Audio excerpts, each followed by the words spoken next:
is a good story. It's a All story, right. but it's a good one, right?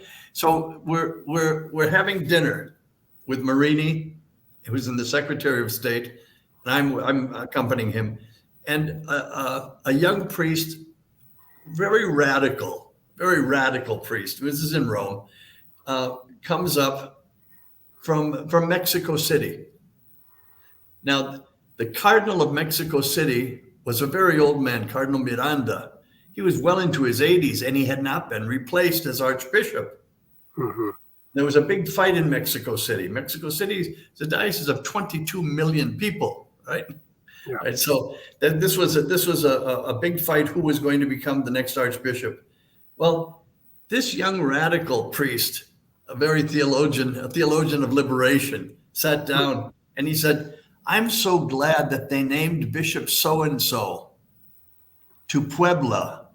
Puebla is about 2 hours away from Mexico City, beautiful city and a beautiful sea. He said, they named him to Puebla.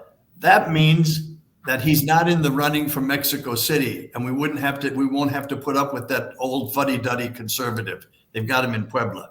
Well, as soon as he left the table, Marini turned to me. He said, "Make a note of that man's name." He said, "Which one did he say?" And I said, "Well, his name was such and such, Corripio Almada."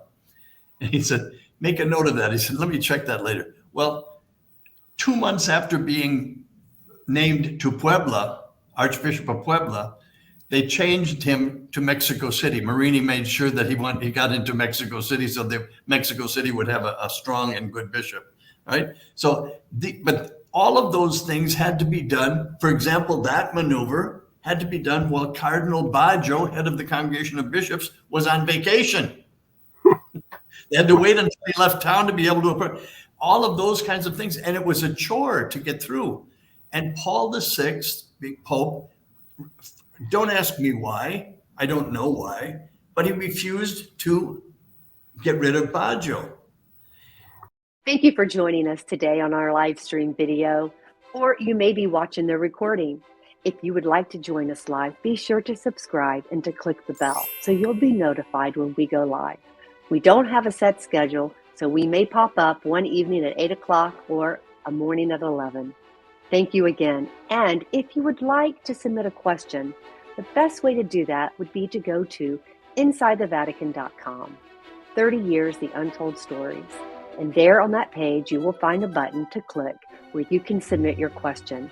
We plan to do several live streams of just Q&A, so hopefully you can join us live for that as well.